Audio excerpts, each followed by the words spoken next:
But it is so lovely to have you all here for our first insight sharing session.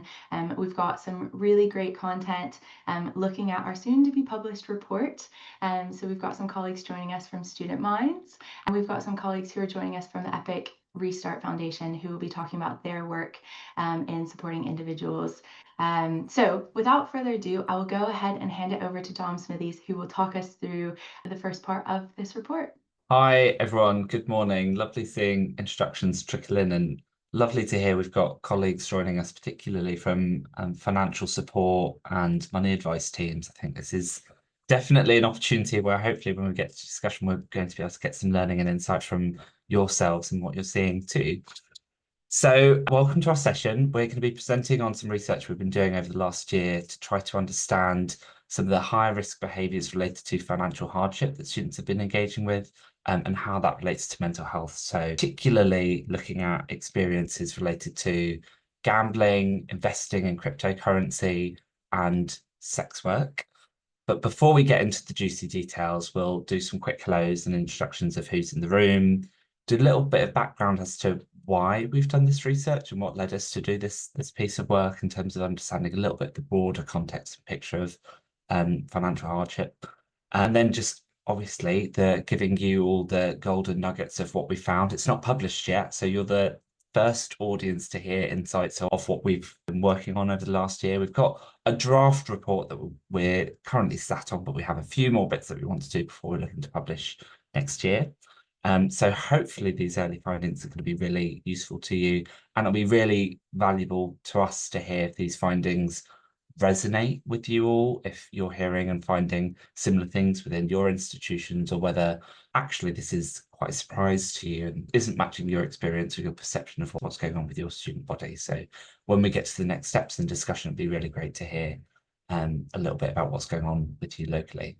So introductions, I'll bring Nicola in briefly in a bit to say hello, but hi everyone, if you've not met me before at a Student Minds event, I'm Dom Smithies, I'm the Head of Influencing and Communications. I've been with the Student Minds team for just over 8 years now, time's flown, and lead the team that works with our student engagement, our policy work, our research and our comms. And I'll let Nicola say a quick hello. Yeah, morning everyone. Sorry, the sun has just done me dirty and you actually really can't see me at all, but lovely to be here this morning. My name is Nicola Mason, my pronouns are she, and I'm the influencing and advocacy lead at Student Minds. I have been with the team for 4.5 years now. I was previously the insight manager and I also previously was Nicola Frampton. So if you're looking and thinking things have changed, I'm not a different person. And I lead our team working on campaigns, student engagement, policy and insight, and the wonderful team working on that. So pleasure to be here this morning. Really excited to share what we've been working on and hear and learn from you all as well. Why this research? So what we've seen, particularly over the last 5 years, is quite significant evidence on the impact of cost of living crisis on students. And we've also, alongside this, been doing work to make sure that we understand the links between financial hardship and mental health. And to no surprise, there's a lot of impacts in terms of outcomes on mental health, in terms of mental health difficulties, but also on academic outcomes, impacts in terms of loneliness, ability to connect and belong and engage with the many experiences and opportunities that universities present and provide. So we were very mindful that this has been kind of a top priority issue to address students for a number of years now, with ourselves as an organisation in campaigning work we've been doing with the Student Mental Health Manifesto and many student unions and organisations like NUS, all campaigning and trying to raise awareness around the particular challenges that come with financial hardship. So one of those particular challenges is we've seen evidence over the last few years that students have been increasingly engaging in behaviours deemed to be higher risk, with some reporting increases in students engaging in sex work, engaging in gambling. And we wanted to do a bit of research to understand what is the risk here and what is the particular impact on mental health, and tried to be as non-judgmental and to remove any assumptions about that. In terms of being open-minded about the potential positives that could come from some of these behaviours, but obviously being very mindful that there's a lot of harm that can come from these behaviours too. So we're looking at risk in terms of the financial risk, the physical risk, but then also the emotional and mental health risk as well. We wanted to do this because we do think there's a particular gap in the sector's knowledge and understanding of students' experiences with a lot of these behaviours, particularly because a lot of these behaviours are incredibly stigmatised, they're quite taboo. What we do know from literature and research is probably not the fullest and truest picture, and it's likely probably slightly worse than we might understand and imagine. So it's really important to us that we try to help paint as clear a picture as possible so that we know what the support need is, so that you all can then be equipped to provide support adequately. Other elements in terms of risk that I suppose is really important to be mindful of is just thinking about impacts around student safety and security, with a lot of this having implications on their security while they're students, but the potential long-term harms that can come from some of these behaviours as well as something that came through. So really important to us that we made sure that students, I suppose, also equipped with the knowledge of understanding the risks of engaging in these behaviours as much as possible so that they can make as informed a decision as possible. So what have we done? We've been lucky enough to be working in partnership with an organisation called Costello Medical, who supported us in doing a literature review last year, and then 3 focus groups where we worked to have focus groups to understand students' lived experience with the particular behaviours that we'd identified as a bit of a priority. So we've done focus group on students involved with gambling, focus group on students that are involved with investing or cryptocurrency, and a focus group with students that have experience of engaging in sex work. With the literature review, we had 52 studies that met the criteria to be considered, with inclusion criteria focusing on outcomes relating to mental health, looking at financial well-being, particularly focused on any of those aforementioned priority behaviours, anything that kind of looked into element of risk. And again, not trying to just look at the negative, but if there was any research looking at the positive too. And we put a date in of studies published in or after 2017, being particularly mindful that I think a lot of the escalation in terms of students increasing in these behaviours has been over the last 5 years, with that post-pandemic cost of living crisis, financial hardship swell that I think we've seen in recent history. And then for the focus groups, as mentioned, we had them specifically focused on students with those lived experience. They were quite small, so we're mindful of the small sample sizes. We're not going to be drawing conclusions and broadening out those experiences, but they were so incredibly valuable and insightful in terms of giving us that depth of students sharing some really difficult experiences in some instances of how these behaviours have impacted their lives, what their perceptions and expectations have been of universities in terms of providing support, unions in terms of providing support, and their understanding and perception of what universities' policies are around in terms of if students engage in these behaviours, what potential consequences that there might be if the students were to disclose that they did. So really valuable insights we gained from them. We won't broaden it out, but we're doing opportunities like this to test what we've heard and see if it resonates, just to broaden it out. And I'll mention it later again, but we will be doing a roundtable to test out some of the recommendations for the sector in November. So that's a little bit of the context. Now on to the juicy bit in terms of what we've found. I'll pass over to Nicola to kick off with the first couple, and then I'll give her voice a break and come in with the third. So Nicola, over to you. Perfect, thank you. So thinking about what we found both from the literature review and from the focus groups. So here's a quote from the draft report that John mentioned we are sitting on at the moment, which is that students may turn to the higher risk activities of gambling, investing in cryptocurrency and sex work, driven by social influences, the appeal of quick profits and financial pressures as coping mechanisms or perceived pathways to financial security. So I think that probably captures some of the nuance that we found in understanding the kind of motivations behind engaging with some of these behaviours, what the hoped kind of outcomes would be from those, and the kind of aspects that influence students to engage in either sex work, crypto, or gambling. So literature review, Dom has obviously given the overview of what that review looked at. But what we found from that review was a lot of confirmation of what we already knew. So students reporting disproportionately low well-being measures, and some studies also showing higher prevalence of mental health issues like anxiety and depression. This wasn't particularly surprising to us at Student Minds, but it's obviously useful to hear that's being replicated within literature that's being reviewed by an external organisation like Costello. We also found, again, not really a surprise to us, but that rising living costs were linked to worsening mental health and well-being in the student population, and that financial constraints were leading to stress, time pressures, reduced opportunities for both learning and social connection, and also the prioritisation of needs amongst the student population. So things like having to make choices between whether they can afford to heat their home or eat well this week. So again, that real clear link for us between students' experiences, their mental health and well-being, and also their financial well-being and the cost of living. We did then also find through the literature a very varied prevalence of engagement in high-risk behaviours throughout the student population. So between 2 and 5% of students, including postgraduates, engaging in sex work. Examples of that engagement including working in legal brothels, as independent escorts, webcammers, or erotic dancers. Just to say, I think it's touched on later on, but it really did vary depending on what your definition of sex work included. We have seen, and I'm sure, I think John will come on to this later, an increased accessibility of sex work through online mechanisms and a growth in different platforms as well. So that estimate really does vary depending on how you define sex work. In terms of gambling, we saw, especially for online sports betting, this is prevalent within the student community and particularly amongst men. The literature also found that it may be associated with increased mental health issues and higher impulsivity.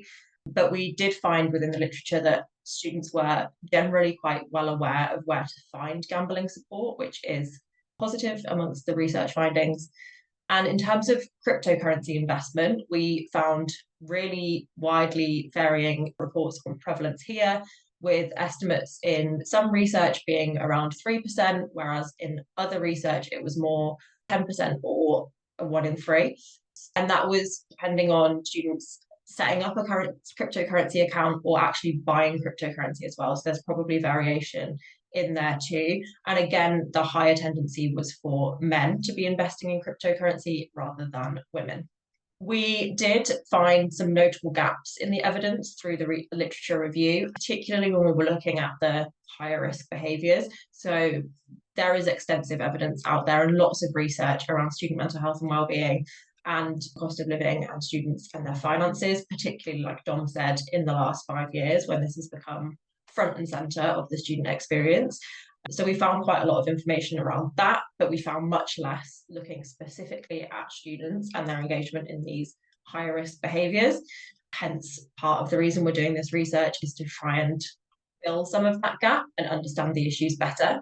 We did find that our ability to really understand the relationship between financial well-being and engagement in these behaviours and activities was limited because of these gaps. So the literature review didn't really help us too much in understanding the kind of relationship there as to whether students are engaging in high risk behaviours because of their financial well-being or because of the cost of living crisis. This was one thing that we were really keen to understand more through our focus groups and follow up on. So we prioritised those gaps in taking the research forwards into our own primary research. So as Dom said, we conducted 3 focus groups, each with between 2 and 5 students with lived experiences in the relevant areas. And we decided to break them down based on topics just to allow more comfort within those spaces. Students knew that everyone in that space had lived experience within the particular topic, and we didn't think that mixing the groups would enable that. So that's why we have one for each topic. On gambling, we found that students thought that gambling was very common amongst the student population, probably more common than is actually perceived. It was often seen as a recreational activity. Some saw gambling as a source of entertainment or social activity, so they actually found a sense of social inclusion and belonging when engaging in gambling activity. The initial attraction to gambling and engagement in gambling was often influenced by societal factors, so like peer or societal exposure or pressure, and like I say, sometimes to feel a sense of belonging and inclusion. So there's certainly a social aspect for lots of students in gambling, or particularly that was what was felt by the students we spoke to. Another quote from our report was that students noted that their own or peer participation was initiated through online adverts or giveaways, recreational betting within university sports teams or social occasions, which involved gambling, such as bingo events, evenings organised by universities and student societies. So this is something that Dom and I reflected on as it was coming through the research as a bit of a thread, was lots of this is really commonplace within university and student-led cultures, and a lot of it is stuff you probably wouldn't necessarily think twice about, but it was certainly pulled out by our students that we spoke to as ways that they engage in gambling and betting, which is pretty normalized within the student community, which we thought was particularly interesting to reflect on. So again, reflecting that it often occurs in social contexts, but particularly also acknowledging the relationship here with alcohol consumption and the fact that alcohol can also impair judgment and lead to riskier betting behaviours. Some of the students that we spoke to said it increased their likelihood of impulsive gambling, especially in environments like casinos. And they said it often goes hand in hand with the drinking culture, which is commonplace at university. So again, we thought that was a really interesting reflection about what is kind of normalised within the student community and the impact that that might have on students' behaviours. When we touched on taboo and stigma related to gambling, we also found that this varied across the student population. So in some spaces, for example, amongst sports enthusiasts or sports teams and in online communities, it was quite common to hear stories of both wins and losses, and these being shared quite freely amongst those kind of communities. We also found it was quite common for jokes and boasting about gambling wins to be common, but in terms of discussion around underlying issues or potentially harmful behaviours in relation to gambling, these often remained unspoken. So on a top level, perhaps in some communities, it's quite commonplace to talk about gambling and talk about the bets that you've put on and what success you've had. But in terms of addressing any underlying issues, that was far less common. And in relation to financial factors, so really understanding whether there is a relationship between students' financial experiences and financial well-being and their engagement in gambling, we found gambling could be influenced by student loans or students' grants. So often, as we know, students receive lump sums in one go when they receive their funding for university, and this could influence the way that a student gambled. So the students that we spoke to, I think, felt as though if they had a lump sum in their bank, they were more likely to potentially put on bigger bets because they felt like they had more of a safety netting available to them because that lump sum was there. Whereas when they had less available to them, they were maybe more conscious of the risks. Several participants that we spoke to said that their gambling activity was driven by financial pressures as a way to potentially gain extra money. So some of the students in the focus group shared stories of gambling to try and pay their rent or pay off debts or supplement income for other essentials. This we thought was particularly interesting because we know that students are experiencing financial hardship and don't necessarily have enough money to get by. So whilst incredibly worrying, unfortunately, we weren't that surprised to hear these stories coming through. But some participants also recounted instances where gambling contributed to debt, which led to more stress, academic disruption, and mental health challenges. Certainly, there were negative experiences reported to us through the focus groups. And coming on to that a little bit more in terms of mental health impacts, participants said that their mood and experiences could be related to gambling outcomes. So whilst winning bets, having positive experiences of their gambling could induce brief periods of euphoria, losses led to feelings of frustration, despair, or shame. And a number of our participants that we spoke to acknowledged that gambling-related stress could escalate, especially if they had existing mental health issues kind of aside from the gambling behaviours. But at the same time, positive experiences could lead to more gambling in search of that positive feeling. So you get one win, you get that short-term euphoria, and you go out then seeking that more so because you've had it once and it made you feel good. And then that kind of contributing to an overall potential pattern of behaviours, which could kind of contribute to more stress and anxiety further down the line. And when we asked about support from universities, our focus group felt that the support available was limited. They expressed the view that universities offered little support or information about gambling. And there was also a sense that there are barriers to accessing support from universities around gambling, such as fear of judgment, concerns around potential disciplinary action or confidentiality, and these prevented students from accessing university-based support or resources. So some students commented on their own ignorance around the potentially severe consequences of gambling, and only through experiencing its negative impacts firsthand did they really become more aware of the risks involved.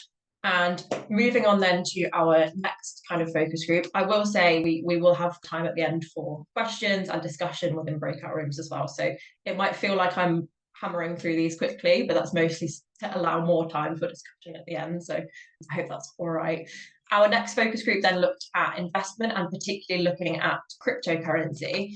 So we found participants were finding that interest in investment and particularly in cryptocurrencies was becoming increasingly common amongst students. And that was driven by narratives often shared on things like social media around quick profits and significant wealth accumulation, which contributed to perceptions that investing in cryptocurrency is easy money. And the motivations for investing in cryptocurrency did stem primarily from a desire for financial gains. So definitely much less in comparison to the gambling, where a lot of that felt quite social and part of a peer relationship. So definitely felt motivated by financial gains more specifically.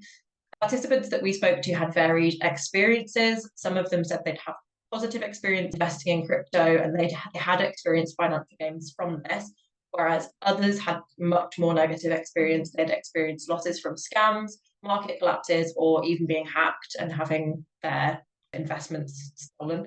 There was recognition of the risks associated with investing in crypto, but the group that we spoke to said these were often underappreciated. They reflected overall that actually success or positive experience in cryptocurrency often relied on having sufficient knowledge of how it works, conducting thorough research, knowing where to invest, and the group that we spoke to, investment in crypto, to more traditional avenues such as stocks and shares, which we thought was particularly interesting, especially given lots of the conversation initially was quick wins and what you see on social media around wealth accumulation, which feels quite different to more traditional avenues.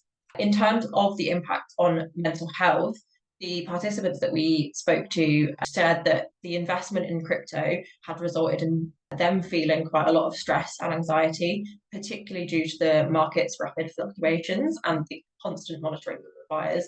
So students spoke about constantly feeling the need to check their investments and where they were at and checking whether it was up or down. And that contributed to a lot of stress and anxiety in association to that.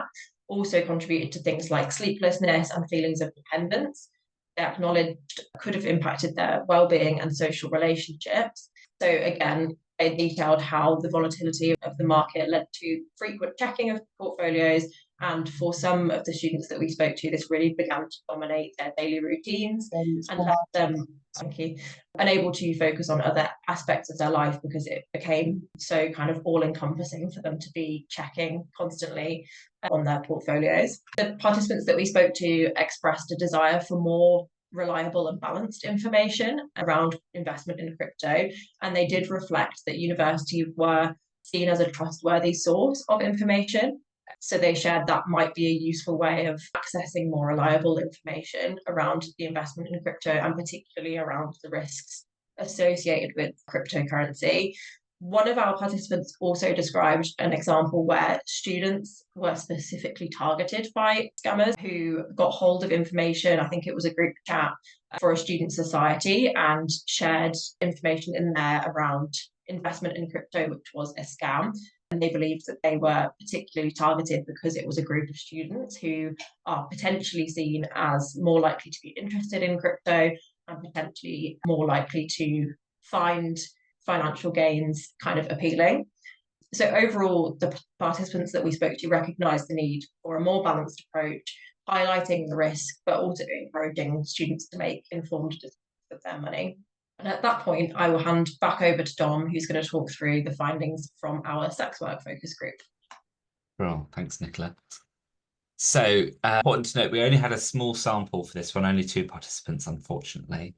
There is a side insight that we learned just in the joy of navigating the world of AI bots and how they interfere with recruitment for research participants, but that's a separate tangent and a separate charter event that we might have to do in the future. But yeah, some of our recruitment methods were somewhat thrown off, so we had to rapidly rethink how we did things.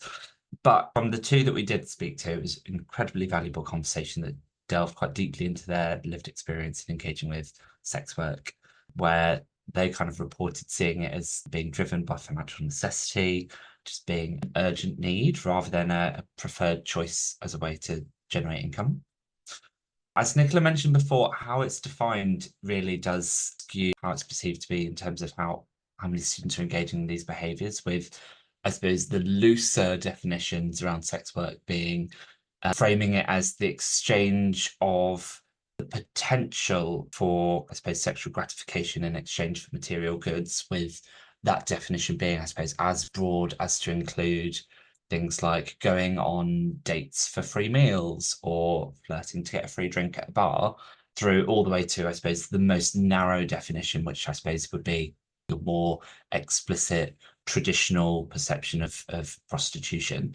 So there's a huge variability, I suppose, in terms of how it's defined and how we look at it. And we see students engaging across the spectrum, which makes it harder to estimate really how broad this is, but leaning towards, I suppose, a slightly more traditional definition and including the, I suppose, growth in online activity with sex work. Some reports from organisations, which I'll come on to in a couple of slides, are estimating that this is around the 5% mark. But it would be interesting to hear from you all if you have any sense or understanding or data which gives a sense of your own student populations and whether the students self-report or identify to be engaging in these behaviours. That'd be just really valuable for us to sense check because we read a real breadth. I suppose something important to note, over the last 5 years, obviously, we have seen the swell with the cost of living crisis and financial hardship.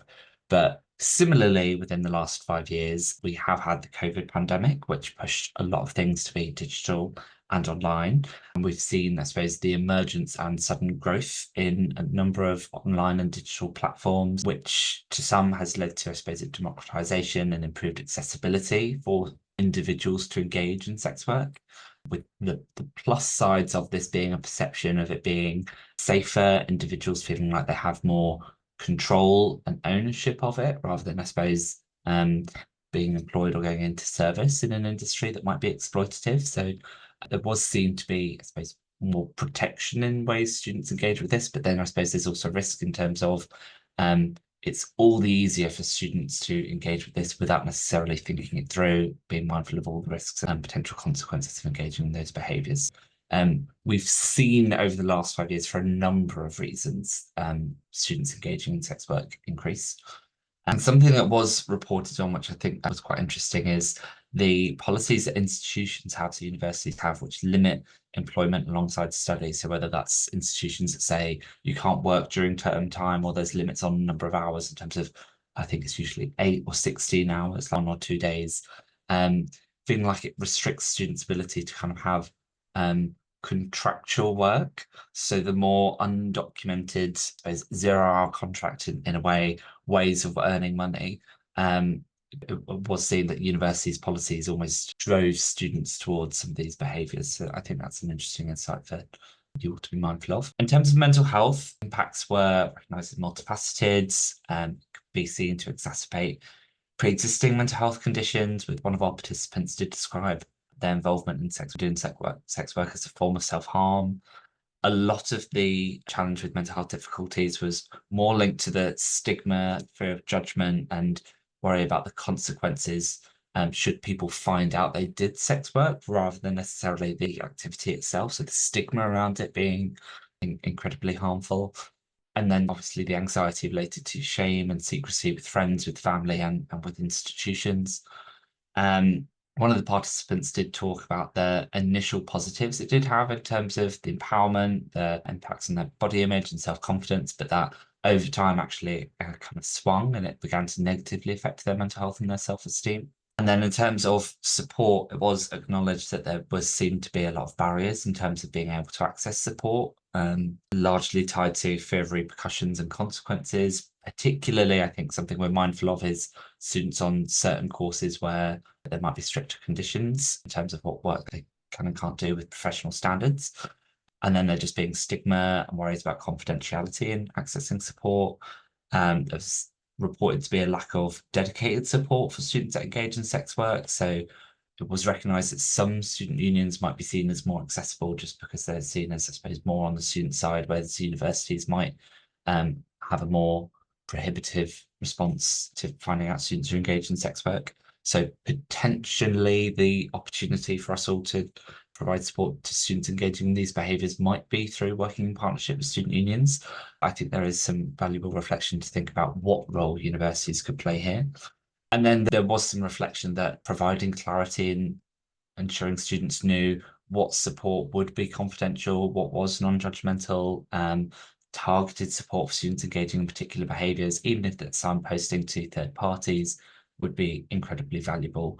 And it would be wonderful later on to hear from all of you if you have been doing any targeted work in terms of supporting students with any of these behaviours. That would be just really insightful for us.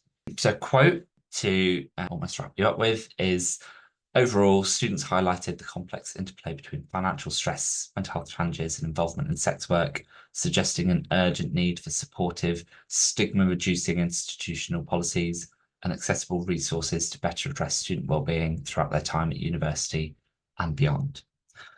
And then, since we've done this report, as mentioned, we're sat on the draft report, which has all the literature review and focus group findings tied up. We want to do a little bit more work in terms of testing the recommendations and seeing how much it resonates with the sector.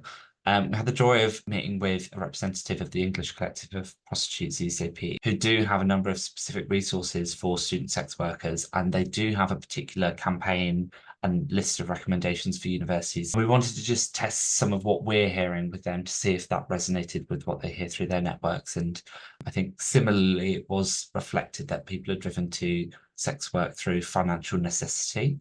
So kind of financial hardship, cost of living crisis is almost the root cause of some of these challenges, which needs this address. And I think that the challenge with move to online is, while yes, there's perception that it's safer and more accessible, there's unique challenges that come with it in terms of the digital footprint, and then the risks that leads to in terms of the exposure for that student's safety, potential to be blackmailed, harassed online, etc.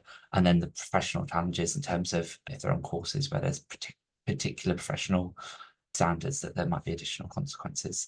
So I won't rattle through all of these, but their campaign does make a number of asks and demands of the higher education sector in terms of tailored support, morality policies around actually addressing financial hardship with students. So they called for the restoration of maintenance grants, which we know in recent weeks there's been some progress, which is positive, and the need for hardship funding, and recognising that actually doing a lot of work in terms of supporting the financial health of students will be positively conducive to improving, I suppose, the outcomes for students engaged in these high-risk behaviours, both from a prevention and a support point of view. So that's all of our nuggets for wisdom for now. There's many more to come when the report is published. You've very much gotten a snapshot because we've only got a limited amount of time to talk to all of this, and we could probably do a session on each of these individual behaviours and themes. But just to draw out the key overall headlines across all of them, we are seeing that financial support is kind of vital for tackling root causes of students engaging in each of these behaviours.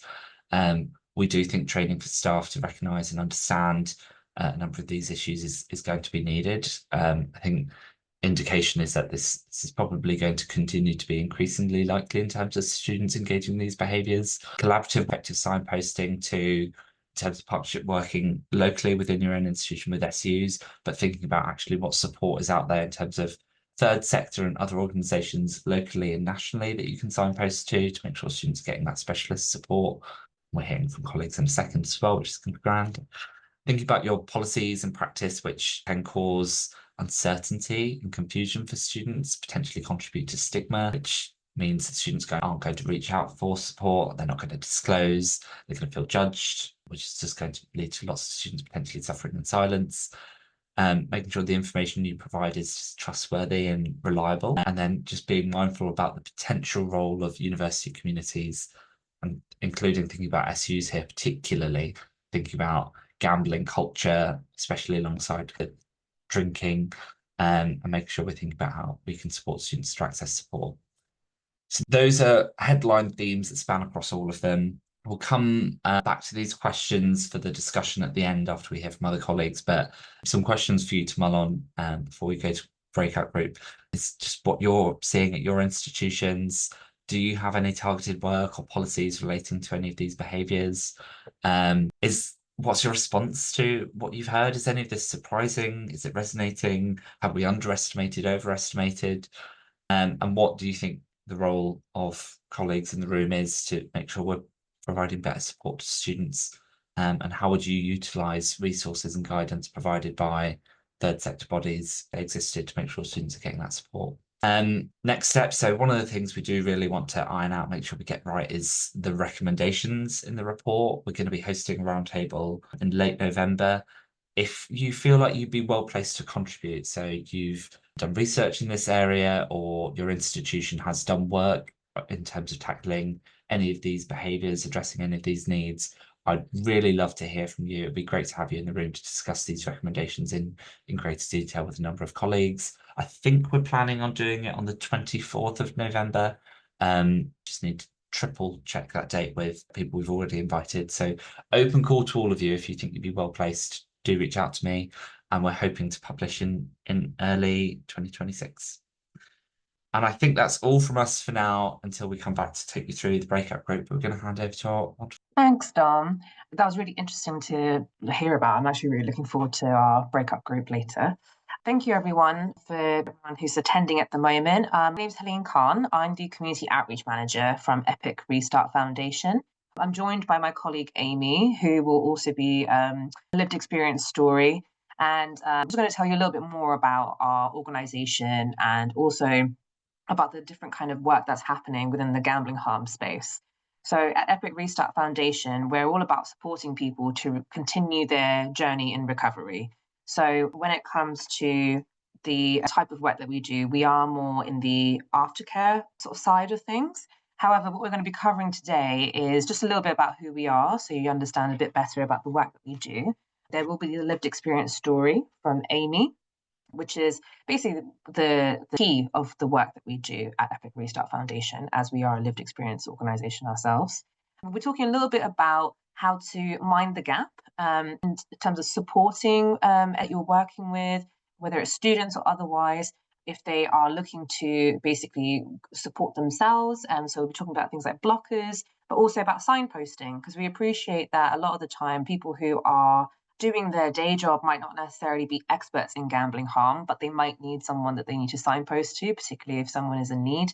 So we'll be talking about that as well.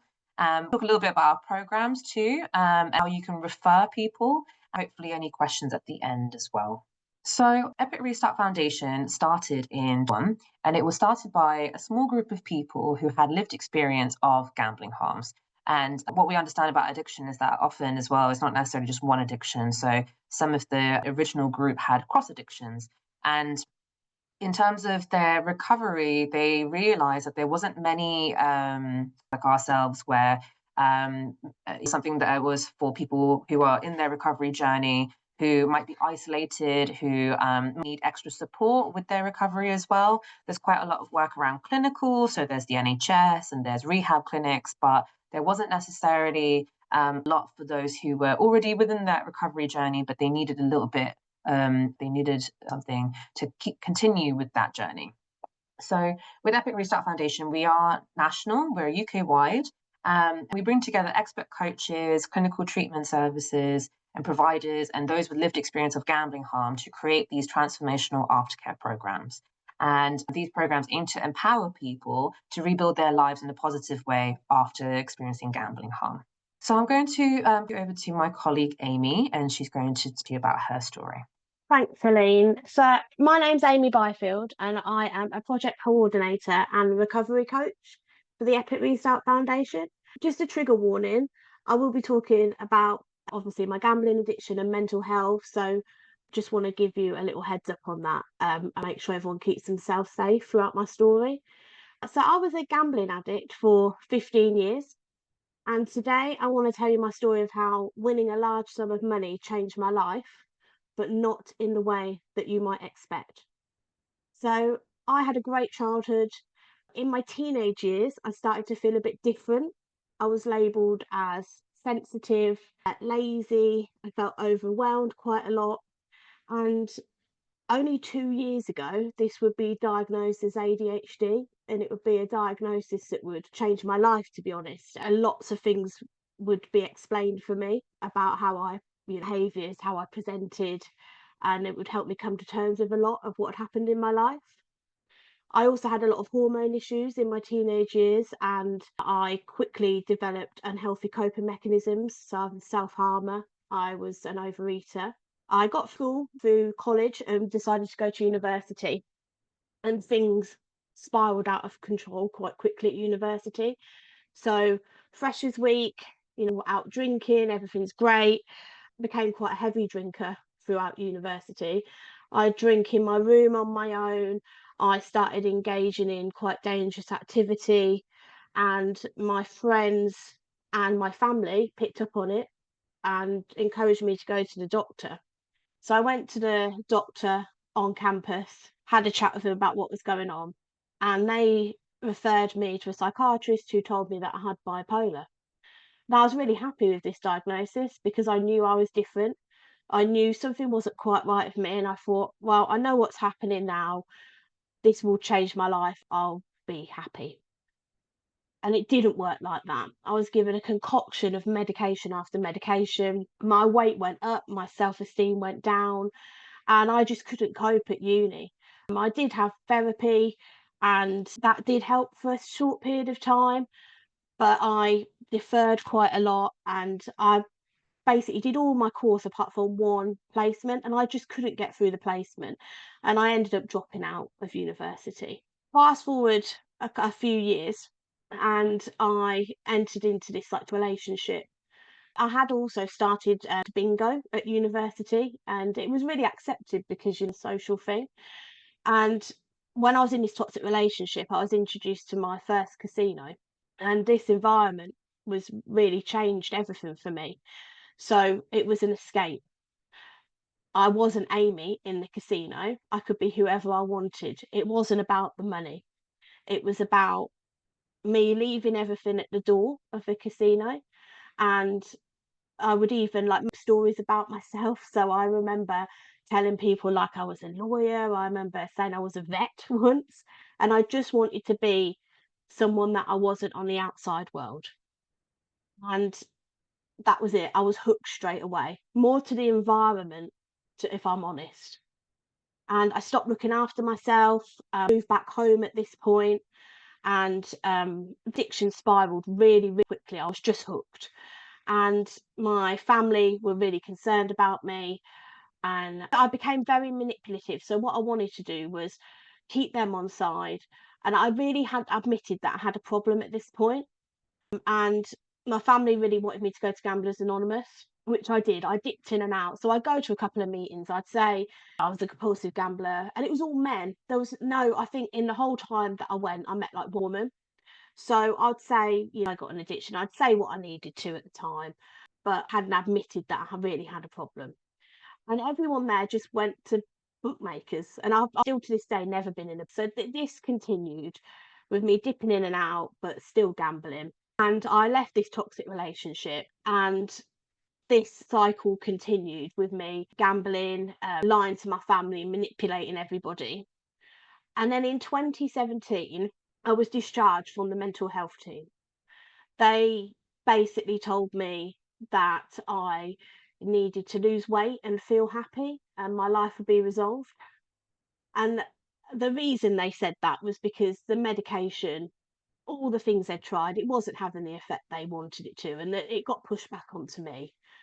I kept thinking, I'm sure this isn't the right diagnosis. I'm very proactive in the sense of I've been to bipolar support groups, I'd reached out for help, and I never felt like I fitted in. Never felt I had a connection with people. My story was very different. And I started doing my own research then because I still had this hormone problem. And I discovered a condition called premenstrual dysphoric disorder. And I decided that I was going to have a look down this pathway. I was so lucky that my parents paid for me to go private to see a gynecologist. And he diagnosed me pretty much straight away with the condition, gave me a treatment plan, which worked. And I thought, right, again, this is it. I've got the right treatment. My life's going to get back on track. And again, it didn't work like that. I felt really angry. I felt very lost. I wanted to sue the NHS because I'd had this misdiagnosis for 10 years, which meant that, I hadn't been able to work properly. I'd had obviously the gambling, and I was just lost. So I was back in the casino again, stuck in this cycle. And then it was about 2019, I had what every gambler dreams of. I had the big win. And I was in a casino. I was actually barred from the casino. I was in there. At this point, I got married, and I was in there under my marriage. And I won the jackpot, and they made quite a big song and dance about it. And I just wanted them to leave me alone. I wanted them to give me my money so I could get back on the machine.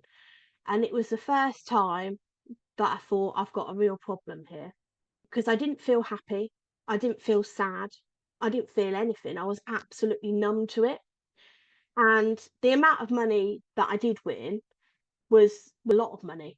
And I just didn't have any connection with it. I'd lost I didn't have any with my finances, with money. I'd lost every connection with that completely. And they paid me out, and I paid off one of my debts because I was up to my eyeballs in debt at this point.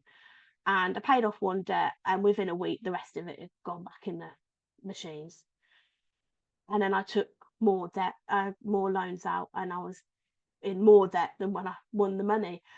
And I decided I was going to reach out for some support. And I found a place called Gordon Moody, which is a rehab, and they offer what's called a retreat and counselling program. Now, it has changed a bit since I went. Now, back then, you would go for 3 days, come back, have therapy, and then go back for 3 days. And we just hit lockdown. So they offered it as an online program, and I thought, yeah, fine, I'll do the online program. And I did it, and I look back, I didn't engage properly. I had homework to do. We had to like letters, we had to be very open and honest. And I didn't do the homework. I just, again, back online and would say, oh, I don't want to read it out. I don't want to do it. And they force us. So did the program, abstained for a short period of time. But I didn't change any of my behaviours, just stopped gambling. Like, I had all this free time now. Gambling had taken up all this time. But I didn't put anything else positive in my life. And my husband both caught COVID, and he never got over it. He got diagnosed with long COVID. And I realised that I didn't have any resilience. I couldn't cope with anything like would throw at me. And he basically became disabled overnight.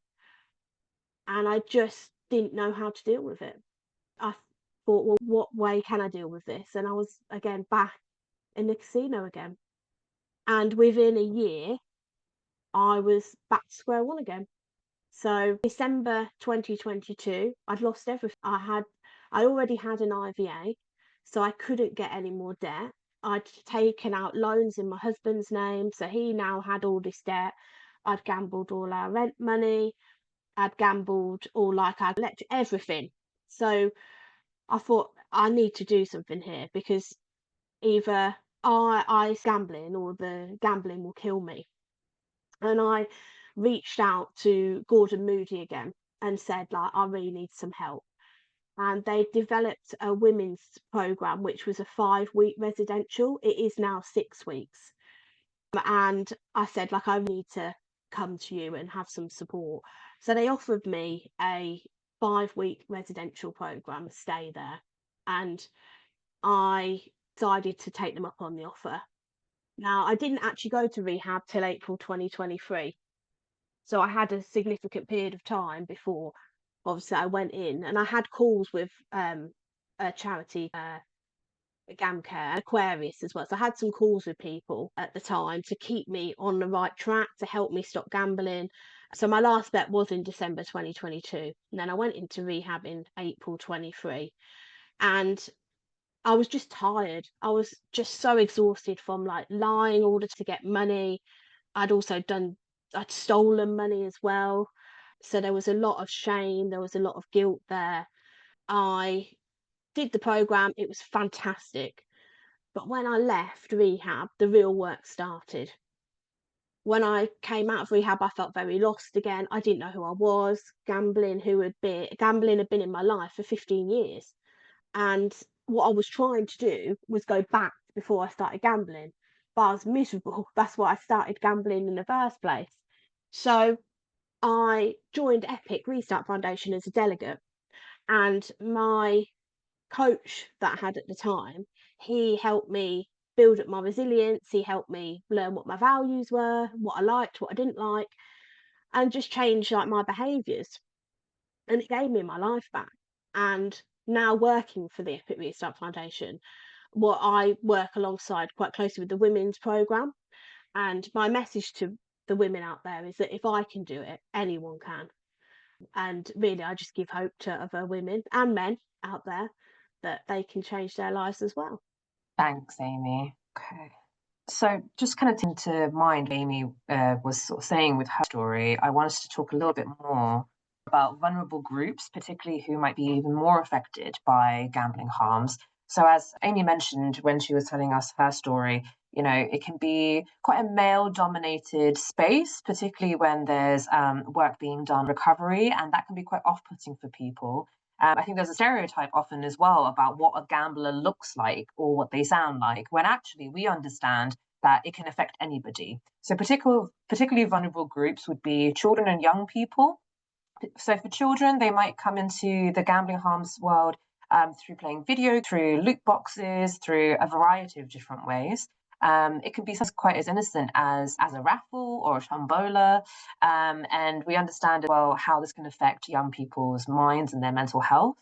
Neurodiverse people are also quite vulnerable too, particularly with the ways that gambling is shown as entertainment, the way that it's advertised, and the way that it makes you change as well. So neurodiverse people are also quite vulnerable. And this is the same thing for those who are disabled, who are women, who are ethnic minorities, LGBTQ. There are multiple layers that people need to be aware of when it comes to these groups, because we understand that with any kind of addiction or any kind of vulnerability, that there are intersectional layers. And quite often, those who are most vulnerable in society are even more vulnerable because of these factors. So you might be thinking, so some of the ways that you can be doing that is listening, checking, understanding, and confirming. Trying to create a safe, non-judgmental space to try and provide that space for people so they can talk about what's happening for them, holding space without trying to fix them as well. That's particularly important too. Amy, I don't know if you have any other things that you wanted to add to this particular slide, anything that may have supported you? Yeah, I think listening in non-judgmental way is so important. I think, like a lot of addictions, I felt shame, guilt all the time, and I didn't have anyone I could really go and talk to about my addiction. Like nobody knew. My didn't know I hid it very, very well. My knew and my parents, that was it. And they didn't understand how to support me. I got shouted at a lot. Both sides of us said things that we definitely regret now. But it was just that because we didn't understand about the addiction. But now I have, with my husband especially, done some education around that. And really, what I just somewhere I could go and talk to someone. And part of it is I had to be ready to stop myself. No one could force me. So yeah, that safe space so important. Yeah, we understand as well that people take time within their journey. So when Amy was talking earlier about how she went to Gamblers Anonymous, and then she went one time, we appreciate that people may recovery journey and then may have a relapse, and that's completely understandable and it's quite common actually. There can be a lot of guilt and shame around relapsing too, but it's not necessarily about starting right from the beginning again. It's starting from the knowledge that you already have and then building up from there. So it's trying to give the people that's to be able to not only disclose safely, but get the kind of support that they need and maybe use their autonomy on what would work best for them as well. So I'll pass you on to Amy, who's going to tell you a little bit more about this. So there are, when you're in sort of trying to stop, there are lots of things that people can put in place, physical blockers to help them stop. Now, we call this sort of like mind the gap space, and that's because like when I had stopped gambling and had an urge, putting these blockers in place really helped me battle that urge. I know we're pressed for time, so I won't go through all of them, but really they're things like, you know, you can put on your bank, you can self-exclude from bookmakers, from land-based casinos. There are also things you can put on your devices that will like block gambling domains. There are lots of things. And what that means is like, you know, if someone you know, they will block the domain and then it will just create that space for them to get over the urge that they're experiencing. There is a black market of unregulated gambling websites that are not regulated in the UK. So some blocking sites might not work. But you know, you could support to people and plant the seed, but it really is up to the individual if they're ready to put these things on there. And it is a big step. Like I remember when I was trying to sign up to things and it just sometimes it was scary to think about blocking, you know, this coping that gambling was for me. And then to cut that off was really hard. So sometimes it takes time for people, but they can be really helpful in that early recovery. And there's also lots of pathways to recovery.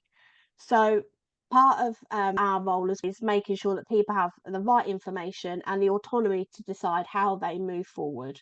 And as Helene was saying, like people might need different services at times. So these services on here, I've dipped in and out of quite a few of them, to be honest. So I mentioned like Gordon Moody and Epic, Restart Foundation.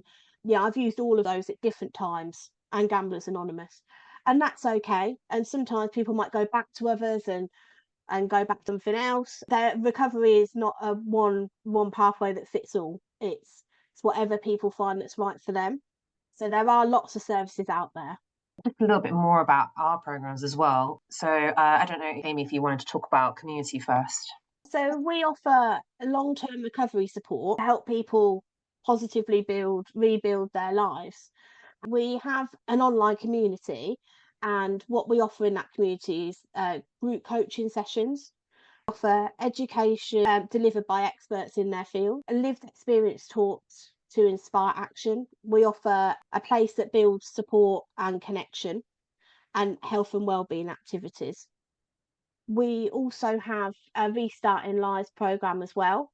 So in that programme is one-to-one support from a lived experience recovery coach who will help someone create a tailored personalised plan, help people look at their needs and set some goals.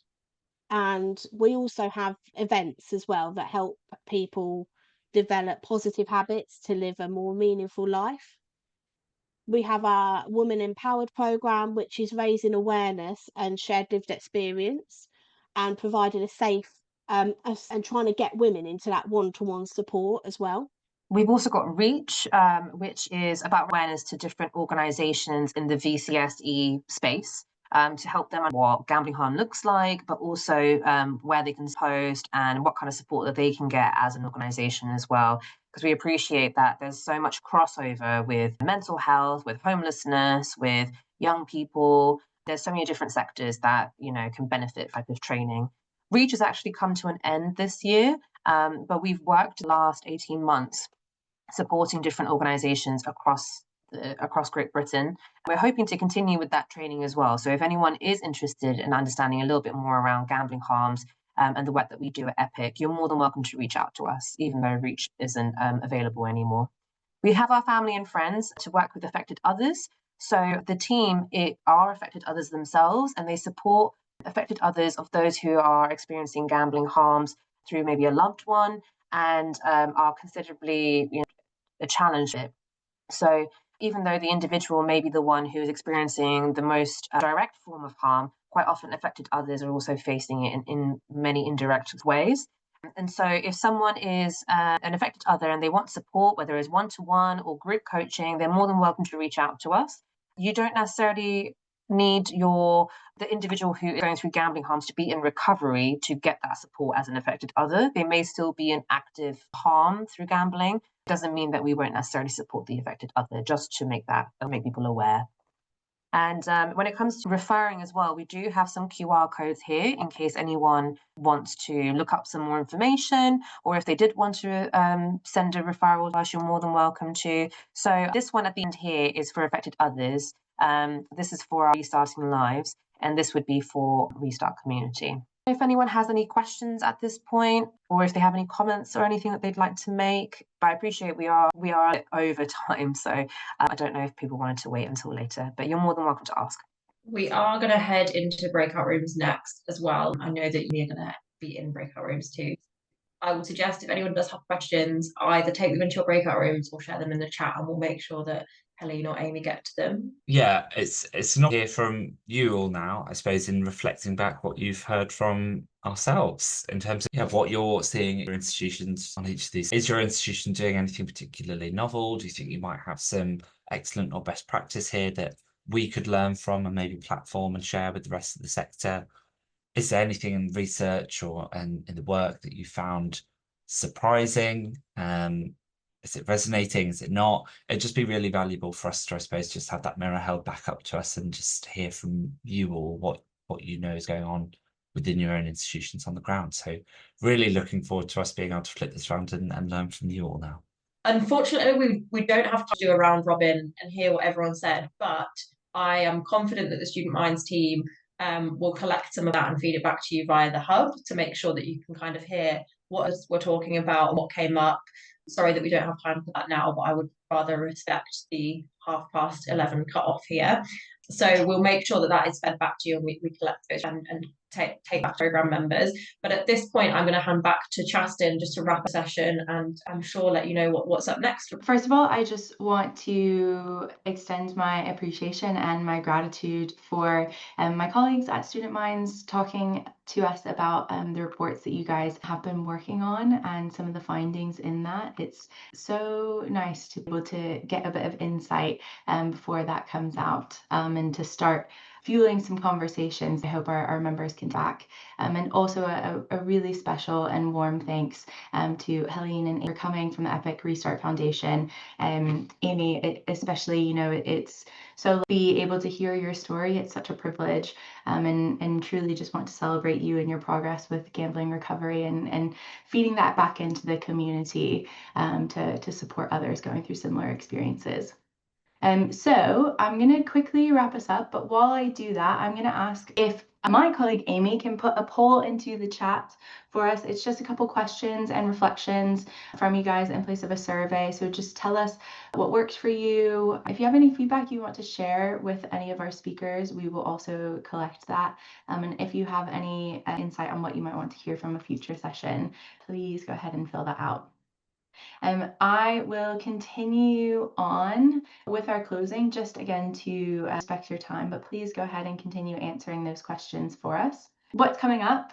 So to not overwhelm you with events that we've got planned, and details are to come for others, our next big event will be on the 25th of November. We will be meeting in Newcastle and we'll be looking at belonging in the learning, teaching and assessment environment. So please come along or encourage your colleagues to come and join.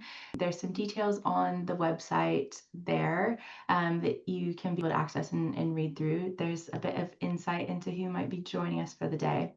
So hopefully this is a productive day for everybody. But do circulate the link to register and utilize space that your institution has already invested and paid for you. Also, what's coming up? We actually have some award assessments going on as we currently speak, and it's always such a privilege to be able to work with our assessment teams and our universities on unpacking what all our institutions are doing to help fuel that cycle of improvement there. If you are thinking about undertaking the award assessment in the 26-27 academic year, go ahead and express your interest or register for that space. Spaces are limited, And if you are even thinking about undertaking the award in the next 2 years, go ahead and submit an expression of interest.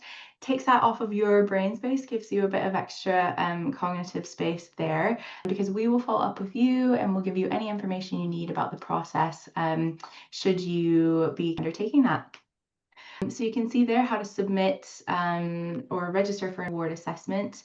So all starting off with expressing that interest, and if you decide to undertake it, we will work with you to arrange a timeline as well as look at funding for that. So if you have any questions, I'm sure our team who work really closely on the award process would be more than happy to hear from you. But that is all that I've got for updates. Please continue to stay up to date on our hub.